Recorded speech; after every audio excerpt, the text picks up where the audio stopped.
예, 안녕하세요. 종교와 사회 바로보기 오늘은 6번째 시간입니다. 이번 주제는 보시는 것처럼 종교와 사회 제도들입니다. 사실 이제 우리 사회는 다양한 제도들로 구성되어 있죠. 정치, 경제, 교육, 복지, 가족, 여러 다양한 제도들이 서로 이렇게 각자의 기능들을 수행을 하면서 조화를 이루어서 운영되게끔 되어 있습니다. 그런 다양한 제도들 중에 종교도 하나이죠. 그래서 이 종교가 다른 제도들과 어떻게 관련되어 있는가, 다른 제도들과의 어떤 관계를 맺고 있고 그 속에서 어떻게 우리가 이제 종교의 어떤 자리들 혹은 위상을 자리 잡아야 되는가라고 하는 것들은 이제 굉장히 중요한 문제일 수밖에 없습니다. 그래서 종교와 사회 제도라고 하는 부분들을 이제 좀 같이 살펴보려고 하고요. 지금 그 중에서도 이제 대표적이라고 할 수 있는 6가지 정도를 좀 살펴보려고 합니다. 정치, 경제, 가족, 교육, 그리고 과학, 사회복지 이렇게 6가지 정도를 살펴보려고 하는데 원래는 이게 한 주 생각을 했는데 30분에서 40분 정도 사이에 이걸 다 소화를 못할 것 같아요. 그러니까 대표적으로 일단 오늘 제일 첫 번째 잡고 있는 정치 얘기하다가 아마 30분 넘어갈 것 같은 생각이 들어서 이제 부득이하게 2주로 나눠서 진행을 할까 싶습니다. 그래서 일단 오늘은 정치제도 얘기하고 경제제도와 관련되어 있는 얘기 할 수 있으면 거기까지 가고 그렇지 않으면 정치제도에서 마무리 지을까 생각을 합니다. 목차는 지금 이렇게 보시는 정도로 구성이 되어 있는데 정치제도 얘기가 좀 많기도 합니다. 어쨌든 이렇게 보시면 될 것 같고요.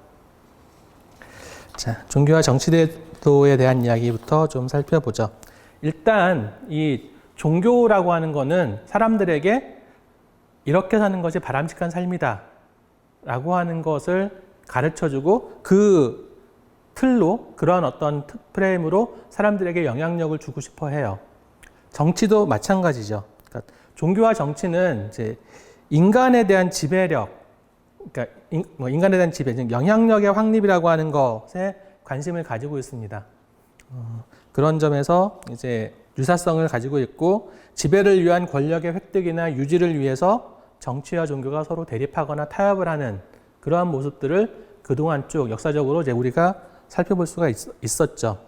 그리고 이제 대체로 정치 권력이 막강한 시절에는 종교가 정치 권력 부역한다라고 얘기하면 좀 그렇지만 정치 권력과 서로 협력하는 과정들을 통해서 이제 종교의 영향력을 키워나가기도 하고 이제 종교와 정치가 같이 가기 힘들겠다라고 생각을 하면 갈등을 빚기도 하죠. 어쨌든 대체로 이제 그런 맥락에서 보면 정치도 그렇고 종교도 그렇고 자기들의 목적, 정치적인 목적 혹은 종교적인 목적에 유리한 종교, 유리한 정치 체제 혹은 유리한 어떤 정권과 이제 협력하기 위한 어떤 모습들을 보이는 경우들이 많았다. 일단 그렇게 볼 수가 있을 것 같습니다. 해서 그런 맥락에서 이해하시면 충분히 설명이 가능할 것 같고 정치와 종교의 관계에 대해서 굉장히 많은 이제 학자들이 연구들을 했어요. 그 중에 대표적인 몇 가지들을 좀 소개하려고 합니다. 일단 인거라고 하는 사람이 있는데요. 이 사람은 종교가 정치 제도를 강화하는 경우 그리고 정치 제도가 종교를 통제하는 경우 그리고 종교와 정치가 이제 날카롭게 대립하는 경우 이 3가지의 유형이 있다라고 이야기를 하고 있는데 종교가 정치 제도를 강화하는 경우에는 이제 정치 체계나 제도 규범들을 이제 종교가 뒷받침해 주는 거죠. 그렇게 해서 이제 사회 통합과 안정에 기여를 한다. 이렇게 이제 인거는 이야기를 하고 있는데 우리나라의 경우를 예로 든다라고 하면 통일신라가 막 성립되던 시기, 그러니까 이제 신라가 삼국을 통일하는 과정에서 전쟁 끊임없이 하고 해서 나라가 서로 다른 나라에 살다가 하나 모여 살게 되잖아요. 그런 혼란상들을 불교라고 하는 것을 통해서 하나로 묶어내죠. 고려 태조가 고려를 건국하는 시기도 후삼국 시대의 그 어지러운 혼란상들을 이제 불교를 중심으로 해서 묶어내요. 그런 점에서 봤을 때 통일신라 시대나 고려 시대의 불교가 바로 이런 인과가 얘기했던 정치제도를 강화하는, 그러니까 종교가 정치를 뒷받침해서 정치제도를 강화하는 그런 경우에 해당이 된다. 이렇게 보실 수 있겠고요. 그 다음에 그러니까 정치가 종교를 통제하는 경우, 이건 이제 정치적 목적을 위해서 종교를 이용하는 경우입니다. 대표적인 거로는 이제 일본의 이제 국가 신도라고 하는 종교를 이야기할 수 있을 것 같은데, 일본의 종교를 이제 우리가 이제 신도라고 이야기를 하죠. 근데 이 신도가 이제 쉽게 얘기하면 그 야스쿠니 신사를 생각하시면 될 것 같은데, 신도가 이제 국가 차원에서 지원이 되는 그 종교가 있고요. 그 다음에 이제 신사들을 중심으로 말하는 신도가 또 따로 있어요.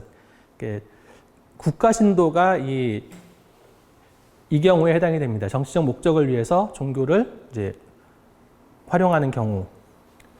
그렇고, 그 다음에 이제 또 하나 짚어볼 수 있는 게, 우리나라 군부 독재 시절에 이제 불교를 억압하고 있었던 그런 부분들이라든지, 이런 것들, 그런 부분들이 이제 이해가 될 것이고, 정치와 종교가 서로 날카롭게 긴장 대립하는 경우, 이거는 이제 종교 지도자와 정치 지도자가 서로 투쟁하는 경우다, 권력 투쟁을 하는 경우다, 뭐 이렇게 이야기를 하는데, 대체로 이 경우는 이제 그러니까 종교인이 정치인이 돼서 뭐 권력을 누리겠다 이런 적이라기보다는 대체로 이제 세속적인 제도와 그 종교의 교리가 서로 맞지 않아서 생기는 갈등들이 많습니다.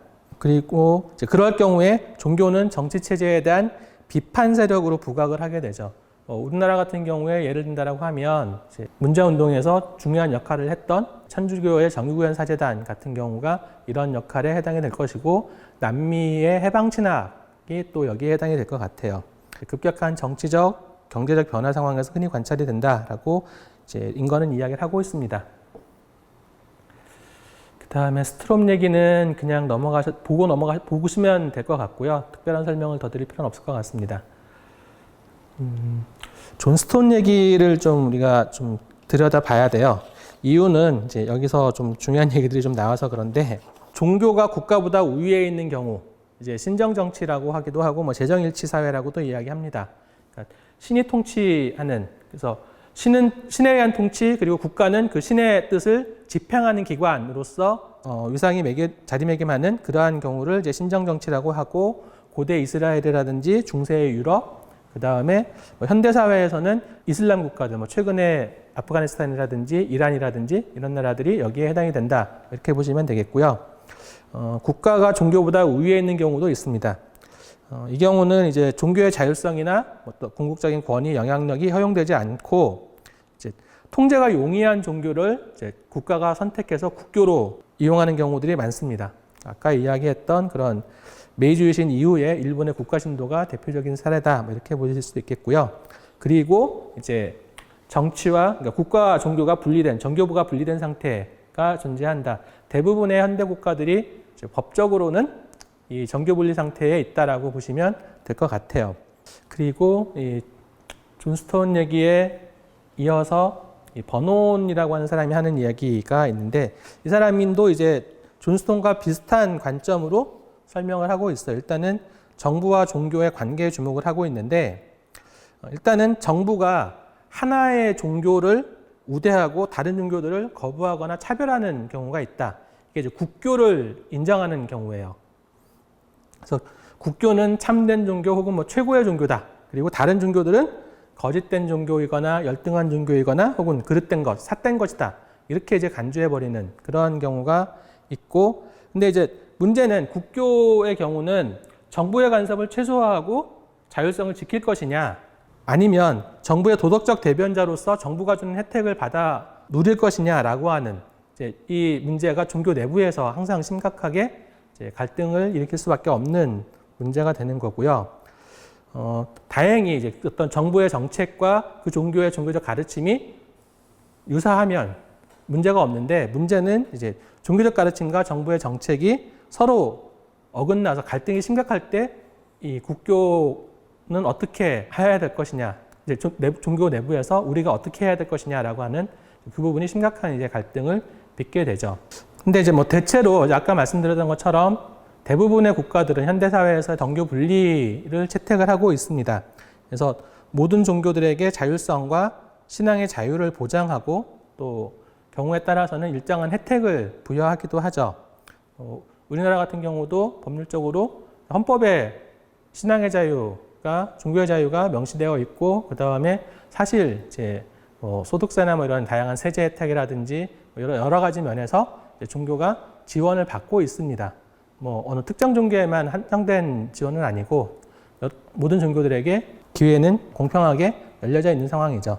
중요한 건 이 신앙의 자유 문제예요. 문제는 여기에서 무슨 말씀이냐면 이제 신앙의 자유라고 하는 거, 정교 분리가 제도화되어 있는 나라에서는 대부분 다 신앙의 자유를 인정을 합니다. 인간의 기본권이라고 생각을 하고 있기도 하고요.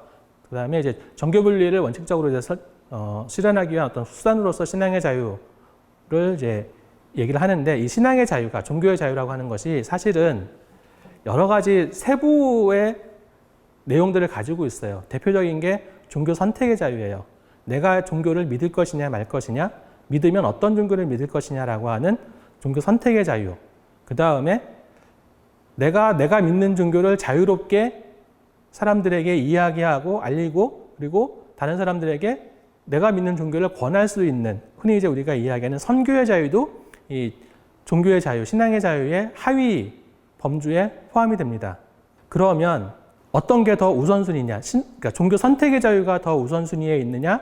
혹은 선교의 자유가 더 우선순위냐라고 하는 것이 이제 문제가 되는데, 이게 우리나라에서는 대체로 보면 종교를 가지고 있지 않은 사람들이나 혹은 불교나 천주교를 믿고 있는 사람들 같은 경우에는 종교 선택의 자유가 우선이다라고 이야기를 해요. 근데 우리나라 개신교 신도들은 그러니까 선교의 자유가 더 우선이다, 혹은 선교의 자유와 종교 선택의 자유는 동등한 인정을 가진다. 선교의 자유에 굉장히 방점을 찍어놓고 있는 그런 태도들을 많이 가지고 있습니다. 사실 그리고 거기에서 이제 한국 사회 종교 간 갈등이 촉발되는 경우들이 많죠. 근데 이제 왜 그러면 우리나라에서 이렇게 됐느냐? 사실은 이게 원래 종교의 자유라고 하는 부분은 유럽에서는 그러니까 개신교가 이제 종교 개혁을 하고 개신교가 등장을 하죠. 그렇게 하면서 이제 카톨릭하고 개신교하고 대립을 하고 갈등을 해요. 그리고 거기에 이제 왕권이 결합돼서 이제 싸우죠. 그래서 뭐 우리 지난번에 이야기했던 30년 전쟁이라든지 뭐 이런 굉장히 긴 전쟁들을 이제 겪게 됩니다. 그러면서 이제 유럽에서는 그런 과정에서 이제 정치와 종교가 분리되는 어떤 전통들을 만들어 왔기 때문에 유럽에서는 종교 선택의 자유가 핵심의 자유예요. 신앙의 자유라고 하면은 내가 어떤 종교를 믿을 것이냐라고 하는 것을 선택할 수 있는 자유가 우선의 자유예요. 근데 우리나라의 종교의 자유라고 하는 것이 처음 등장하게 되는 게 언제냐면 그 병인양요가 끝나고 난 다음에 프랑스가 이제 강화도 쳐들어와서 전쟁하고 난 다음에 프랑스랑 한불 수호 통상 조약이라고 하는 걸 맺습니다. 그리고 거기에 이 종교의 자유가 들어와요. 왜냐하면 프랑스인 선교사들이 우리나라 와서 선교할 때 가톨릭 박해하면서 많이 죽었거든요. 그래서 프랑스인 선교사들이 한국에서 자유로운 선교 활동을 하게끔 그걸 인정해라라고 하는 것을 그 한불 수호 통상 조약 안에 박아놔요. 그래서 우리나라의 처음 종교의 자유라고 하는 것은 선교의 자유라고 하는 개념으로 우리나라에 소개가 돼버린 거예요. 그러다 보니까 그런 역사적인 어떤 차이 때문에 실제 이제 우리나라에서 선교의 자유와 종교 선택의 자유라고 하는 것들이 이야기되면 어떤 사람들은 선교의 자유가 우선이다, 어떤 사람은 종교 선택의 자유가 우선이다라고 하면서 싸우게 되는 거죠. 근데 맥락은 그렇게 돼서 실제 우리 문화 속에는 선교의 자유와 선택의 자유가 서로 대립하고 충돌하고 있는데 법적으로는 선택의 자유가 훨씬 더 우선적인 권리입니다.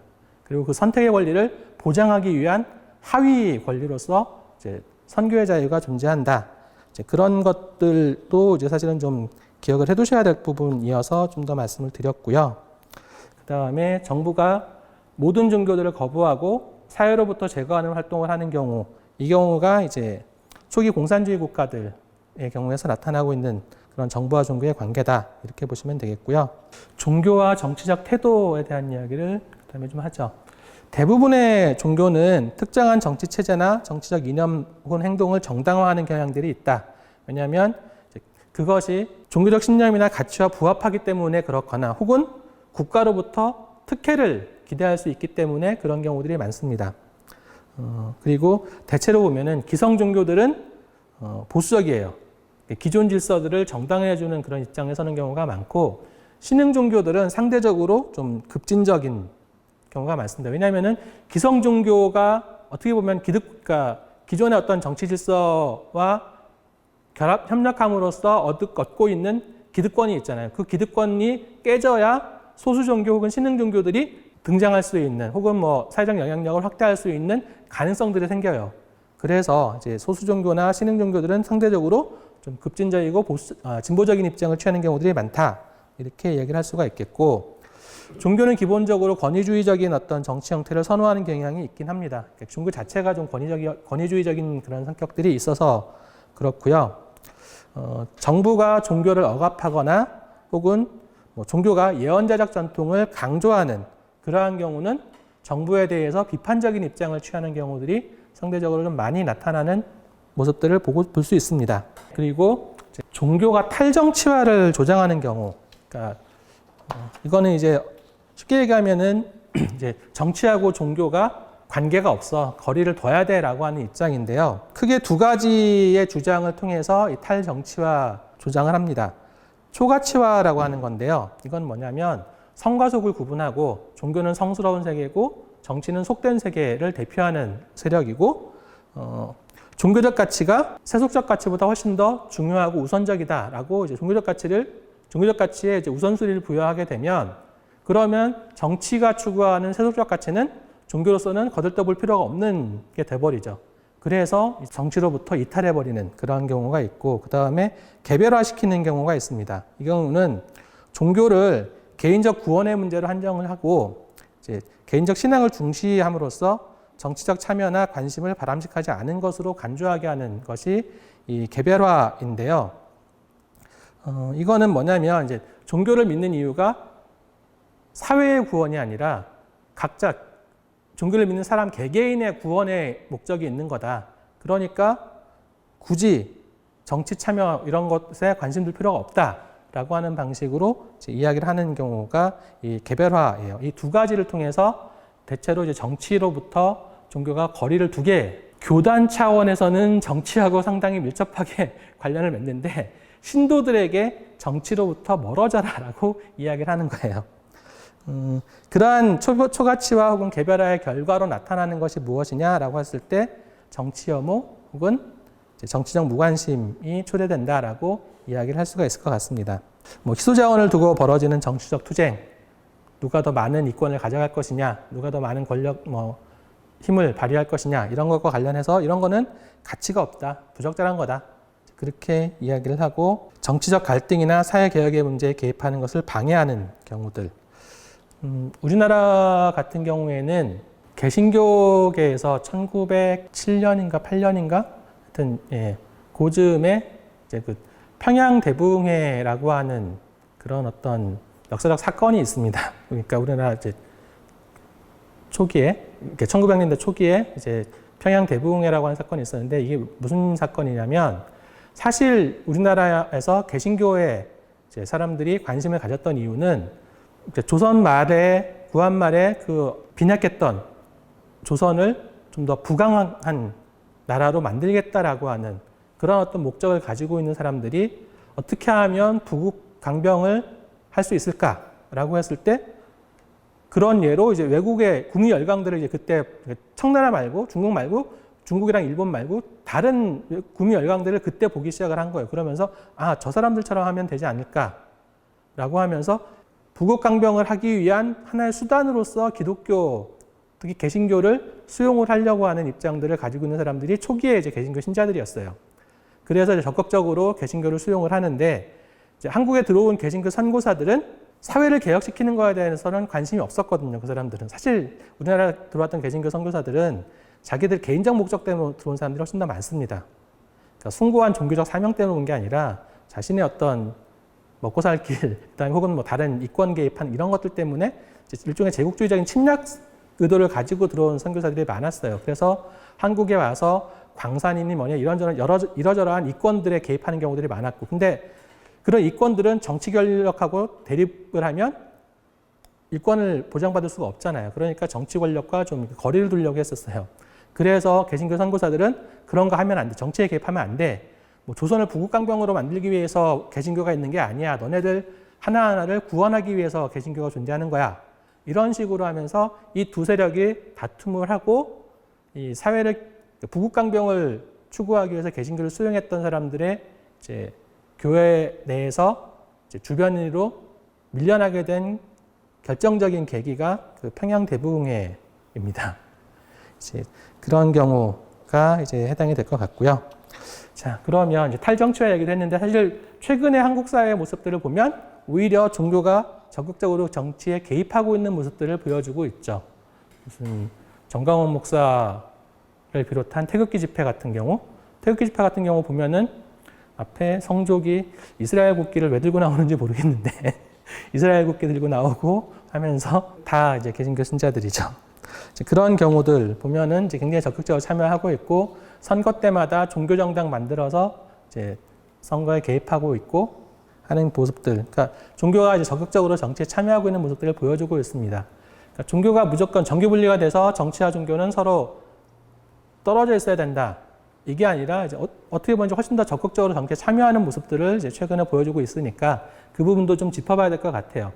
대체로 종교가 정치에 참여하는 경우들은 일단은 정치적인 혹은 뭐 종교적인 이익을 추구하기 위해서 조직적으로 정치에 참여를 합니다. 그러니까 종교 정당을 만들어서 그 종교가 가지고 있는 종교적 이념을 실현하거나 혹은 그 종교에 어떤 혜택을 주는, 이익을 주는 그런 어떤 정책을 만들어내고 집행하기 위해서 이제 종교 정당들을 만들어내는 거죠. 그런 대표적인 정당들로 인도의 힌두 마하사바라고 하는 힌두교 극우 정당이 있고요.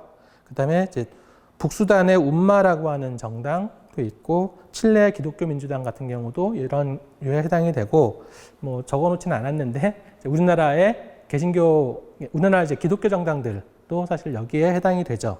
한국 기독교 정당들은 종교적인 이념을 실현한다라기보다는 종교적인 이익을 추구하기 위한 일종의 로비 집단 아니냐라고 하는 평가를 하고 싶어요. 저는 개인적으로.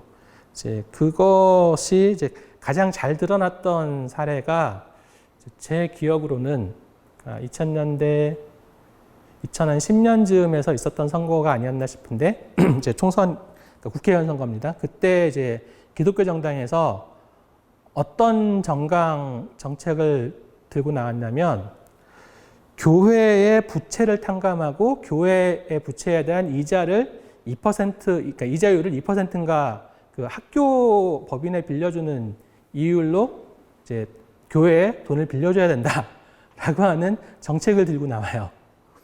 명목은 뭐냐면은 교회가 사람들에게 교육 활동을 하고 있기 때문에 교회도 학교에 준하는 대우를 해줘야 된다라고 하는 거였거든요. 근데 그렇게 했던 이유가 뭐냐면 한국의 개신교 교회들이 대부분 이제 은행에 돈을 빌려서 교회들을 크게 지었어요.